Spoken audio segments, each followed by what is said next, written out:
Hello साथियों, नमस्कार। सबसे ज्यादा और सबसे महत्वपूर्ण प्रश्न, यदि आप यूपीएससी की तैयारी करते हैं और या फिर पीसीएस की तैयारी करते हैं, तो सबसे महत्वपूर्ण सवाल यही होता है कि सर, ऑप्शनल सब्जेक्ट कैसे चुने, कौन सा सब्जेक्ट सबसे अच्छा होगा, कौन से सब्जेक्ट में ज्यादा से ज्यादा नंबर लाए जा सकते हैं, कौन सा सब्जेक्ट आसानी से समझा जा सकता है, कौन से सब्जेक्ट से ज्यादा टॉपर निकल रहे हैं, या फिर कौन सा सब्जेक्ट के कंटेंट अवेलेबल है हमारे पास, और कौन से सब्जेक्ट के टीचर्स सबसे ज्यादा हमारे पास अवेलेबल है। तो इन सारे प्रश्नों के जवाब हम जिसान सर से अभी लेंगे। और ये आप सभी लोगों के क्वेश्चंस होते हैं, सामान्य जो स्टूडेंट तैयारी कर रहा है सब लोगों के जो है प्रश्न होते हैं। जो तैयारी करना चाह रहा है, अभी शुरुआत करना चाह रहा है, उस बच्चे के साथ भी यही सवाल होता है।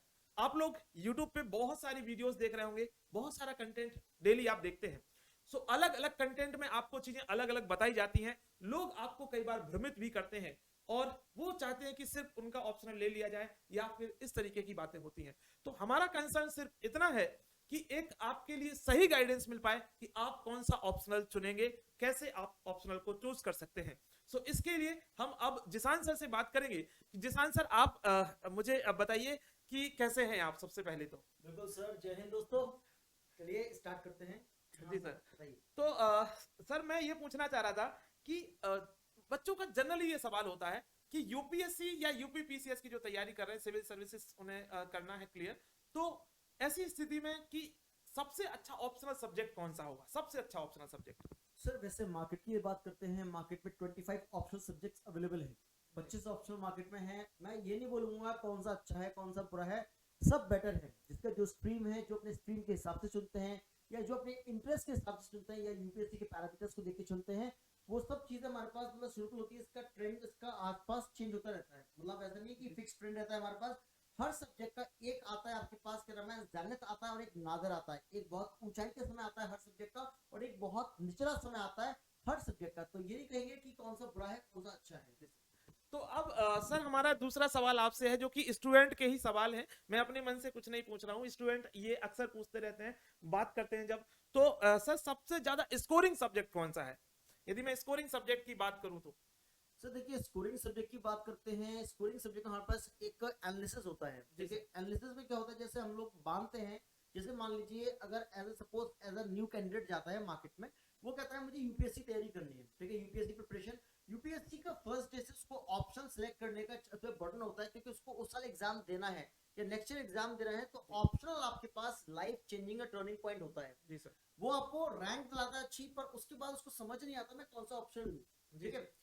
अब वो मार्केट के जैसे अगर गया ऑप्शनल के अंदर, तो ऑप्शनल मार्केट के अंदर देखेगा कि हमारे पास क्या टेंडेंसी चल रही है ऑप्शनल की। अब उसने सबसे पहले देखी वीडियो यूट्यूब पे कि इस साल का टॉपर निकला है, टॉपर का एंथ्रोपोलॉजी था, टॉपर का हिस्ट्री था, टॉपर का ज्योग्राफी था, टॉपर का पॉलिटी था। वो टॉपर को देख के कि इस साल टॉप किया है उस बच्चे ने, कि वहां पर क्या नाम है, उसने ये ऑप्शन रखा है, तो मैं भी ऑप्शन रख के टॉप ना कर पाऊं तो रैंक ले आऊंगा कोई ना कोई। जी उसके माइंड में ये सेट हो जाता है कहीं ना कहीं। जी। पर यहाँ ये सबसे बड़ी गलती होती है। गलती क्या होती है, आपने टॉपर देखा, पर आपने देखा कि जिस ऑप्शन सबसे टॉपर निकला है उसका एवरेज कितना रहा है, कितने बच्चे रैंक के अंदर हैं। जैसे मान लो हिस्ट्री टॉपर ने, टॉपर का हिस्ट्री था, ठीक है। अब हिस्ट्री से एवरेज मार्क्स कितने निकले, एवरेज कैंडिडेट कितने निकले, हिस्ट्री था। एवरेज एंथ्रोपोलॉजी वाले कितने हैं, एवरेज ज्योग्राफी वाले, एवरेज मैथमेटिक्स वाले कितने हैं, ठीक है, ये नहीं पता। देखिए यहाँ पर सबसे पहले एवरेज रख दीजिए, एवरेज निकल कितना रहा है, टॉप कर रहा है, वो अच्छी बात है। उनका कमांड था, उनकी एक साल की मेहनत नहीं कई साल की मेहनत थी, उनका बेसिक स्ट्रॉन्ग था, उस स्ट्रक्चर पर उन्होंने काम किया। और हो सकता है उस साल का पेपर आपका थोड़ा लीनियंसी चेकिंग हुई हो सकता है पेपर थोड़ा इजी आ गया हो और कंपैरेटिवली। जी ठीक है, ये पॉसिबिलिटी हो सकती है। जी सर। तो सर, मैं एक और आपके साथ एक सवाल है कि सर, जैसे यदि मैं बात करूं कि जो टॉपर्स या फिर टॉपर्स की हम लोग बात करते हैं, जैसे आपने बताया कि वो डिपेंड करता है कि किस तरीके की स्थिति है, किस तरीके का पेपर आया, उन सब चीजों पे डिपेंड करता है ऑप्शनल के जो मार्क्स होते हैं। और उस साल किस तरीके से चेकिंग किया है यूपीएससी ने, किस तरीके से उसको वरीयता दी उस सब्जेक्ट को। लेकिन कई बार ऐसा होता है कुछ सब्जेक्ट जैसे होते हैं सर एवरग्रीन होते हैं, जैसे मुझे लगता है कुछ एवरग्रीन सब्जेक्ट होते हैं, जैसे कुछ साइंस स्ट्रीम के सब्जेक्ट हो गए, ज्योग्राफी हो गया, इस तरीके कुछ सब्जेक्ट होते हैं जो ये सब्जेक्ट हमेशा से एक अपना एक स्टैंडर्ड बना के रखे हैं, हमेशा यहाँ से सिलेक्शन होते ही हैं। तो सर ये मैं पूछना चाहूंगा कि सर लगभग सिलेक्शन के लिए पहली बात तो कितने नंबर होना जरूरी है एक स्टूडेंट के लिए, कि कम से कम इतने नंबर तो चाहिए हैं ऑप्शनल में, तभी जाकर के वो आईएएस बन पाएगा, तभी जाके उस लिस्ट में नाम आ पाएगा उसका। बिल्कुल सर, बहुत अच्छा सवाल पूछा सर ने, कितने मार्क्स चाहिए। दोस्तों अगर हम बात करते हैं एग्जाम की, यूपीएससी की बात करते हैं, union public service commission, UPSC का आपका ऑप्शनल पेपर होता है 500 नंबर का, 500, पर वहां पर क्वेश्चन का लेवल और प्लस इसके अंदर बहुत लीनियंसी नहीं बरती जाती क्वेश्चंस में। अगर मान लीजिए सपोज दैट 10 मार्क का क्वेश्चन दिया है तो आपको मैक्सिमम बहुत बेस्ट आंसर लिखोगे, मतलब कहते हैं इससे अच्छा कुछ हो नहीं सकता, आंसर के अंदर कुछ ऐड नहीं कर सकते, तब जाके एग्जामिनर खुश होकर 7 या 7.5 नंबर देता है, उससे ऊपर नहीं देगा। ये मत सोचना स्कूल में 10 में 10 मिलते 10 मिलेंगे, ठीक है, लीनियंसी नहीं होती। उसके बाद अगर यूपीएससी में इतना लीनियंट मार्किंग करने के बाद बहुत से ऐसे बच्चे होते हैं उनके 10 में से 2 नंबर रह जाते हैं, 15 में से 4 नंबर मिलते हैं, सही बात, 20 में से 8 नंबर 7 नंबर मिल रहे हैं। तो इन सब मार्क्स को एवरेज अगर लगाते हैं तो बच्चों का मुश्किल से रेयरली इसका हाफ 50% मार्क्स तो वहीं कर दें, बिल्कुल सर, 50%। तो बच्चों को यहाँ पर अब हमें चाहिए सिलेक्शन, सिलेक्शन के लिए हमारे पास ऑप्शनल इंपॉर्टेंट है, ऑप्शनल के बिना सिलेक्शन नहीं होगा। अगर ऑप्शनल में आपके 100 नंबर आ गए, कहां से लोगे सिलेक्शन? कम से कम आपको 500 नंबर में से यूपीएससी में 250 प्लस चाहिए, सिलेक्शन चाहिए, तो 250 नंबर तो लीस्ट चाहिए, उससे 1 नंबर ही कम होता है, भूल जाना सिलेक्शन नहीं होगा।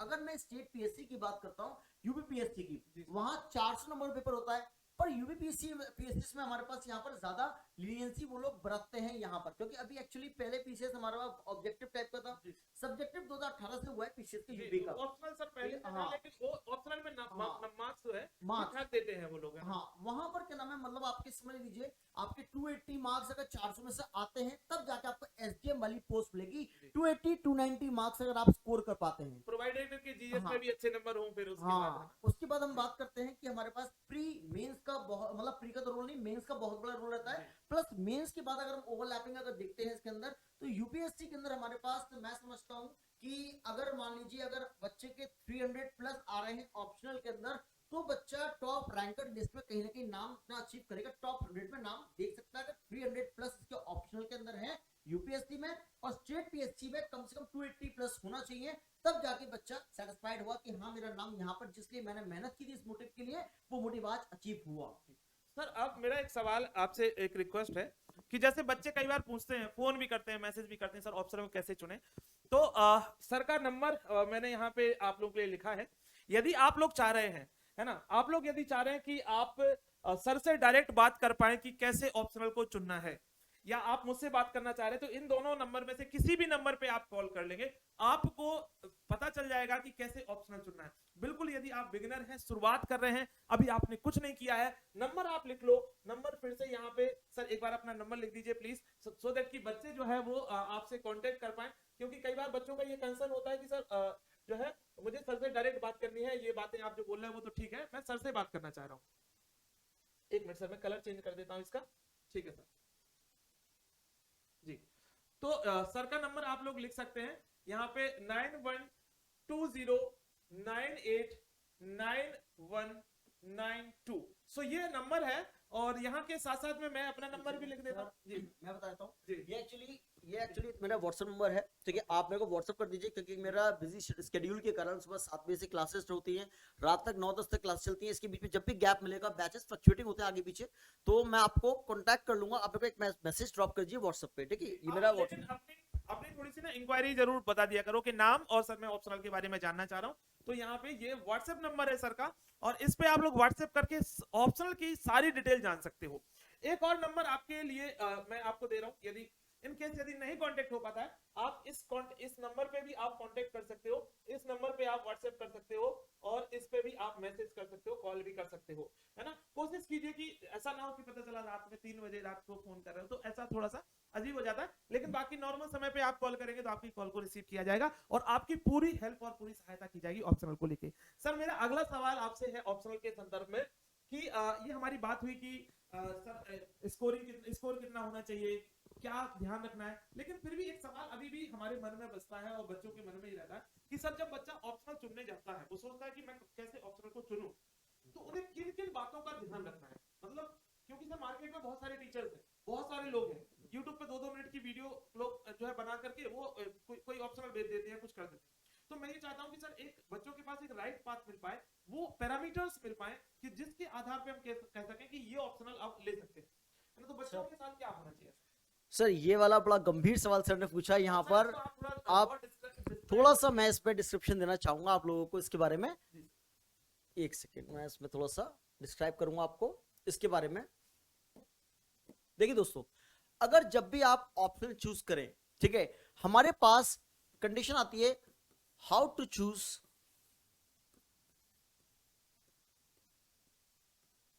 ऑप्शनल सब्जेक्ट,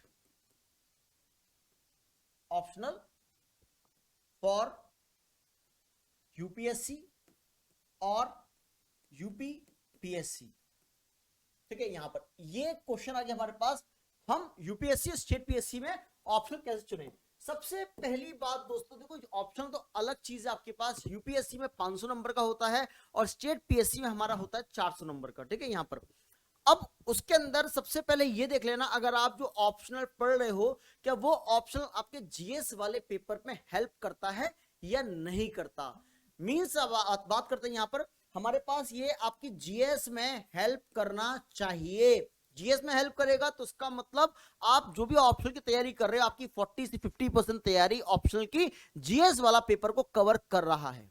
ठीक है, जीएस को ओवरलैप होना चाहिए, कोई भी ऑप्शन रखिए आप। ठीक है, मतलब जैसे हम जीएस की बात करें, पेपर 1 होता है, पेपर 1 में आपका हिस्ट्री आता है, ज्योग्राफी आता है, पेपर 2 के अंदर आपके पास आईआर आता है, इंटरनेशनल रिलेशनशिप, अंतरराष्ट्रीय संबंध, और उसके अलावा हमारे पास क्या आता है, पॉलिटी गवर्नेंस आता है हमारे पास यहाँ पर। ठीक है, यहाँ पर गवर्नमेंट स्कीम्स होती है यहाँ पर। इसका पेपर 3 इकोनॉमिक्स, इकोनॉमिक्स के बाद हमारे पास पेपर 3 के अंदर और फिर सेगमेंट हमारे पास जो आ जाते हैं वो है साइंस एंड टेक का सेगमेंट होता है। साइंस एंड टेक्नोलॉजी के अलावा फिर डिजास्टर मैनेजमेंट आता है, इकोलॉजी एनवायरनमेंट आता है, इंटरनल सिक्योरिटी आता है। तो ये सेगमेंट पेपर 3 होते हैं। ठीक है, तो इन सब्जेक्ट में ओवरलैपिंग होना चाहिए।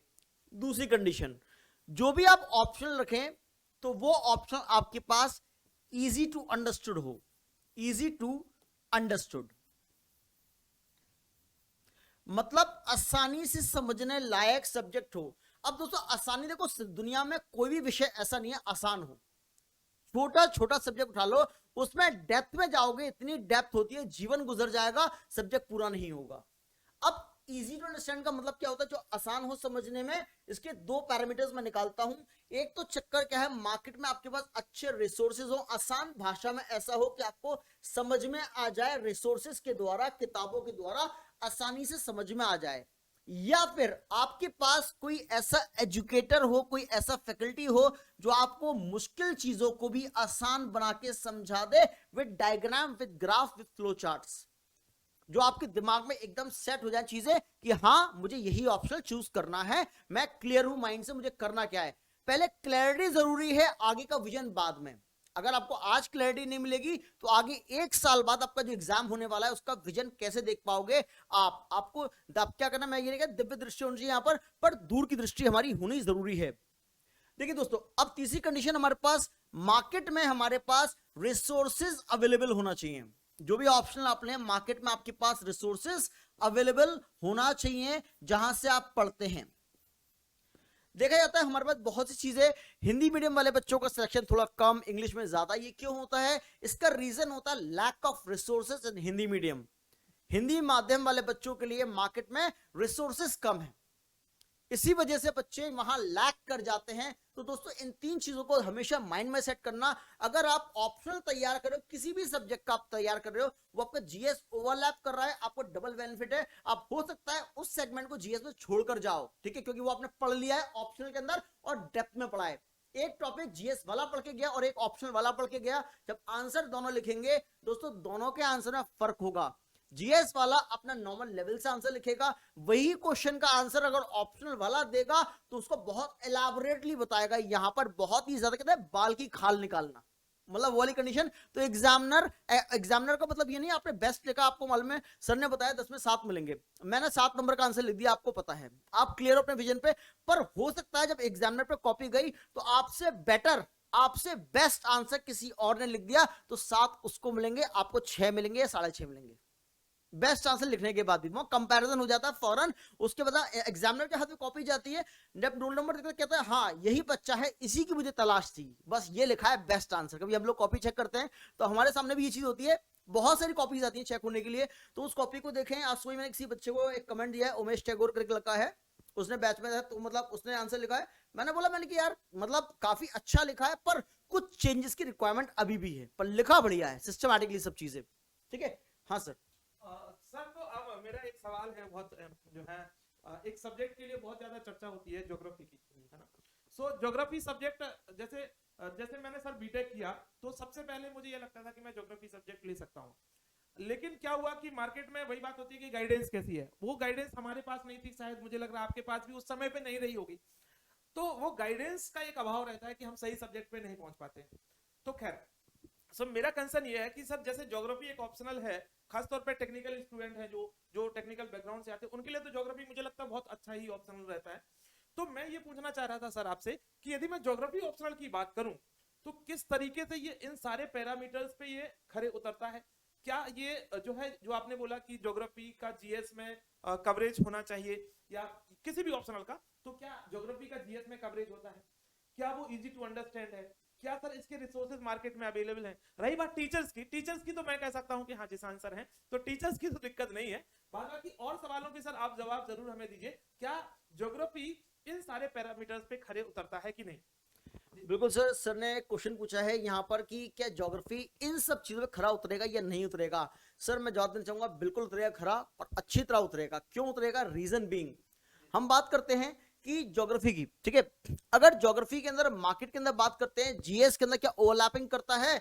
सर ये डायरेक्टली ओवरलैप करेगा। जीएस के अंदर अगर मैं ज्योग्राफी की बात करता हूं दोस्तों, ज्योग्राफी हमारे पास जो जीएस में ओवरलैप करता है, जीएस पेपर 1 देखोगे उसमें आता क्या है पेपर 1 के अंदर? सिर्फ हिस्ट्री और ज्योग्राफी। अगर यूपीएससी में 125 नंबर का ज्योग्राफी होता है, यूपीपीएससी की बात करें 100 नंबर का ज्योग्राफी पेपर 1, डायरेक्ट 100 नंबर के क्वेश्चन मिलेंगे आपको यहाँ पर टॉपिक वाइज, ठीक है। यहाँ पर उसके बाद 80 से 100 नंबर मिल जाएंगे। फिर जीएस पेपर 2 के अंदर आते हैं, जीएस पेपर 2 भैया IR, international relationship directly touch है, ठीक है। किसी कंट्री का भारत से अच्छे संबंध है तो उस कंट्री का फिजिकल डिवीजन क्या है, फिजियोग्राफी क्या है, वहां माउंटेन कौन से पड़ेंगे, रिवर्स कौन सी है वहां पर, तो डायरेक्टली। और वहां कभी कभी हम करंट अफेयर्स पढ़ते हैं तो करंट अफेयर्स में कहते हैं कि यहां इस पे विवाद हो गया, इस नदी पे इंटरनेशनल विवाद हो गए यहाँ पर, तो हमें पता तो नहीं चाहिए। यहाँ पर हम ब्रह्मोस पढ़ते हैं, ब्रह्मोस मिसाइल, करंट अफेयर्स तो है। ब्रह्मोस क्या होती है? ब्रह्मपुत्र हमारे कहाँ है? इंडिया के अंदर असम में मिलेगी, निकलती तिब्बत से है। और आपके पास रॉस, रॉस मतलब किधर? ब्रह्मोस है, मोस मतलब होता है मस्कोवा, मस्कोवा नदी रशिया की है, ठीक है। यहाँ पर मस्कोवा नदी रशिया की। तो दोस्तों यहाँ आईआर, पॉलिटी गवर्नेंस के अंदर प्लस करंट अफेयर्स में जो आपका ज्योग्राफी का सेक्शन होता है वहां बहुत हेल्प करती है। यहाँ पर जीएस पेपर 3 भी पूरा आधा पेपर इसका आता है। जीएस पेपर 3 में इकोनॉमिक्स में कहते हैं इकोनॉमिक्स अलग है, पर दोस्तों इकोनॉमिक्स में कुछ टॉपिक लाइक एग्रीकल्चर ज्योग्राफी में पूछता है, ठीक है। आपके इंफ्रास्ट्रक्चर ज्योग्राफी में पूछता है, ठीक है। प्लस इंडस्ट्री ज्योग्राफी पूछता है, industrial geography, agriculture geography optional के अंदर टॉपिक है पूरे पूरे अपने, ठीक है। पॉपुलेशन ज्योग्राफी, डेमोग्राफिक, ठीक है। यहाँ पर पूरे के पूरे पॉपुलेशन का आपका चार्ट पूरा यहाँ मिलेगा यहाँ पर, ठीक है। इसके अलावा पूरा पेपर ज्योग्राफी का एक आता है ecology environment, ecology disaster management, पूरा ज्योग्राफी, इकोलॉजी एनवायरनमेंट पूरा पेपर। तो दोस्तों यहाँ पर आपने देखा कितने सारे सेक्शन हमारे पास यहाँ पर कवर हो गए इस चीज में, ठीक है। पेपर 1 2 3 ओवरलैपिंग पूरी है। मार्केट में रिसोर्सेज अवेलेबल हैं, ये बता देंगे रिसोर्सेज कौन कौन से आपके पास, कौन सी बुक लेनी चाहिए, किस बुक के अंदर कौन सा टॉपिक बेस्ट दिया है और किस किताब के अंदर कौन सा टॉपिक सबसे घटिया दिया हुआ है। उस किताब बढ़िया है, राइटर बढ़िया है, इंडिया में नाम है उसका बहुत ज्यादा, बट यहां पर क्या नाम है कुछ टॉपिक, और हर राइटर का हर टॉपिक अच्छा नहीं होता। कुछ टॉपिक यहां से पढ़ लें, कुछ वहां से 10 किताबें एक्यूमुलेशन करके पेपर सेट होता है आपका। अगर आपका जियोमॉर्फोलॉजी का पेपर सेट होगा तो आपका जियोमॉर्फोलॉजी का पेपर सेट कौन करेगा? जियोमॉर्फोलॉजिस्ट। क्लाइमेटोलॉजी वाला क्लाइमेटोलॉजिस्ट, ओशनोग्राफी का ओशनोलॉजिस्ट, तो आपको हर सेगमेंट में, हर सेक्शन में अच्छी कमांड होना चाहिए यहाँ पर। तो रिसोर्सेज अवेलेबल है मार्केट के अंदर यहाँ पर। हाँ जी सर। तो जैसे आपने मुझे बताया, बच्चों को, स्टूडेंट को बताया जो, और मुझे इस बात से अंदाजा लग रहा है कि पेपर फर्स्ट में यदि मैं जोड़ लूं तो लगभग 80-90 नंबर का तो यहीं से सीधा बन रहा है, और पेपर 2 में देख लें तो सर कम से कम लगभग 50 नंबर का यहाँ से, तो 80 और 50 130 लगभग हो गया। और उसके जीएस में तो सर कम से कम 150 नंबर का वेटेज, तो 150 से ज्यादा ही चाहिए क्योंकि यहाँ पे बनता है, तो लगभग 300 नंबर तो मुझे यही दिख रहा है सीधे सीधे। उसके बाद सर कभी कभी ऐसा होता है, मैं देखता हूँ कि कोई ऐसे ऐसे आ जाता है, ऐसे राइटिंग में कोई ऐसे ही आ जाता है जो कि ज्योग्राफी के किसी टॉपिक से है, तो लगभग 150 नंबर का तो वो कवरेज वहां पे भी कभी कभी हो जाता है। तो सर लगभग 450 नंबर तो जीएस में ये समझ में आ रहे हैं सीधे के सीधे, और बाद बाकी ऑप्शनल का है, तो यानी 900 नंबर का लगभग यदि मैं देखें तो ज्योग्राफी से ही कवर हो जाएगा हमारा। सर बिल्कुल, आइए 800 से 900 नंबर का होगा, क्योंकि ऐसे सर ने बोला ऐसे आ चुका है। ज्योग्राफी ऑप्शनल का टॉपिक है आइसोस्टेसी। आइसोस्टेसी के बारे में आ चुका है ऐसे पूरा का पूरा, ठीक है, एग्जाम के अंदर। अब जिनको वर्ड ही नहीं पता, सवाल शब्द ही नहीं पता आइसोस्टेसी, वो बच्चे सिर पकड़ के बैठे क्या लिखे, वो दूसरे एसे की तरफ मूव करने लगे कि हम दूसरे एसे देखेंगे ऑप्शन के अंदर, हम कुछ और लिखते हैं। जो ऑप्शन पढ़ के गए अच्छी तरह से, उन्होंने आइसोस्टेसी लिखा, और इतना कुछ लिखने के लिए है कि आपके 1000 वर्ड कम पड़ जाएंगे, आप आगे भी जा सकते हैं। और सर तो मेरा फिर से एक बार वही है कि कई बार होता है सर कि बच्चों को ना वो उतना क्लियर नहीं हो पाता है। आप लोग देख रहे होंगे वीडियो, आप लोगों को कुछ लोगों को समझ में आ रहा हो, कुछ लोगों को लग रहा है नहीं सर मुझे डायरेक्ट बात करनी है सर से, है ना, तभी चीजें हो पाएंगी, बात करके ही होगा। तो देखो सर फिर से एक बार हम आपके पास नंबर सर का आपको शेयर करते हैं, है ना, और मेरा नंबर भी है, तो आप बात कर सकते हो। देखो बिल्कुल आप लोगों के लिए यार, आप लोगों के लिए सब कुछ अवेलेबल है, बस तैयारी करने के लिए आप तैयार रहो, आप अपने उद्देश्य को मजबूत बना के रखो। आपको यदि कुछ करना है तो इस चैनल से जुड़ो, हमसे जुड़ो। यदि नहीं करना है तो बिल्कुल कोई फोर्स नहीं है, वाकई में उद्देश्य बना लिया कि मुझे सिलेक्ट होना है, तो हम आपकी हेल्प कर सकते हैं। यदि आप लग रहा है कि नहीं टाइम पास करना, वो कर रहा है, तो उसके लिए फिर कोई हेल्प नहीं कर सकता, आप भी जानते हैं। लेकिन यदि आपने कमिट कर लिया तो फोन उठा के बात कर लो, सर से बात कर लो, मुझसे बात कर लो। सर प्लीज एक बार फिर से आप अपना नंबर एक बार बच्चों को शेयर कर दीजिए, इस पर व्हाट्सएप करके आप बच्चों से मतलब आप स्टूडेंट्स जो हैं आप सर से बात कर सकते हैं, इस पे व्हाट्सएप कर दीजिए। सर को जैसे ही समय मिलेगा तुरंत आपको रिप्लाई कर देंगे, तुरंत आपको कॉल कर लेंगे, क्योंकि सर का शेड्यूल जो है वो बिजी रहता है। और साथ साथ में यदि आपको लग रहा है कि सर से कांटेक्ट नहीं हो पा रहा है, तो आप मेरे नंबर पे व्हाट्सएप कर सकते हैं, कॉल कर सकते हैं। तो सर मैं भी अपना एक बार नंबर लिख देता हूँ जी, तो एक और नंबर लिख देता हूँ। सो कॉलिंग नंबर में हम लिखते हैं सर 70 है, और 111 है, बहुत सिंपल सा है, 27 और 226। तो ये नंबर है, इस पे आराम से आप बात करो। और यदि आप सोच रहे हो, थोड़ा सा भी सोच रहे हो कि सर ऑप्शनल पे कोई भी डाउट हो रहा है, कॉल करो, है ना। रही बात यदि ज्योग्राफी ऑप्शनल लेना है तो आप तुरंत कॉल कर लो, और एप्लीकेशन की लिंक जो है वो डिस्क्रिप्शन में है, जो है डिस्क्रिप्शन से जाकर के आप तुरंत एप्लीकेशन को डाउनलोड कर लो। वहां पे ऑप्शनल का बैच अवेलेबल है आपके लिए। डॉक्टर जिसान सर आपको पढ़ा रहे हैं ऑप्शनल ज्योग्राफी का शानदार तरीके से, तो आप वहां जाकर कर सकते हो। उसके बाद और यदि आपको तैयारी करना है, यदि पूरे मिशन एसडीएम की तैयारी करना चाह रहे हैं, तो वो भी बैचेस अवेलेबल। उसके लिए आपको एक ऐप डाउनलोड करना पड़ेगा, वहां पे अपनी ईमेल आईडी और फोन नंबर से अपना रजिस्ट्रेशन कर लेना, और शानदार तरीके से सारी क्लासेस को देख सकते हैं, और एक साल में अपना सिलेक्शन सुनिश्चित कर सकते हैं यदि आपने हमारे अनुसार पढ़ाई की तो। और यदि आप अपने हिसाब से करोगे तो कितना दिन लगेगा, कौन लगेगा, मुझे नहीं पता, लेकिन ये बात है, हो सकता है कि देर लगे, हो सकता है समय लगे, सिलेक्ट तो आपको होना ही है ना, सिलेक्ट तो होना ही है, इस बात को मान लो। बस ये है कि समय का इंतजार है, जितना समय आप देना चाहो उतना। आप चाहो तो 5 साल, आप चाहो तो 1 साल, आपके पास ऑप्शन है।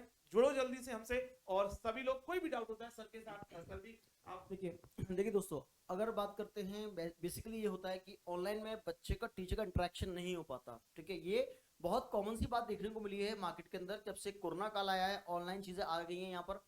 बट हमारे साथ दूसरा केस है। हमारे साथ क्या है, आपके अगर हमारे गाइडेंस में आते हैं तो आपको सीधे ग्रुप में जुड़ के और डायरेक्टली कॉन्टैक्ट में टीचर के आ जाते हैं। कोई भी आंसर होता है आपका यहाँ पर, इवन तो आपके लिए खुशखबरी ये भी है कि जो बच्चे ऑप्शन कहीं भी पढ़ चुके हैं, XYZ इंडिया के किसी कोने में किसी भी टीचर से, नथिंग वरी, ठीक है। यहाँ पर आपके लिए टेस्ट सीरीज ऑप्शनल की चालू कर दी जाएगी अगस्त से।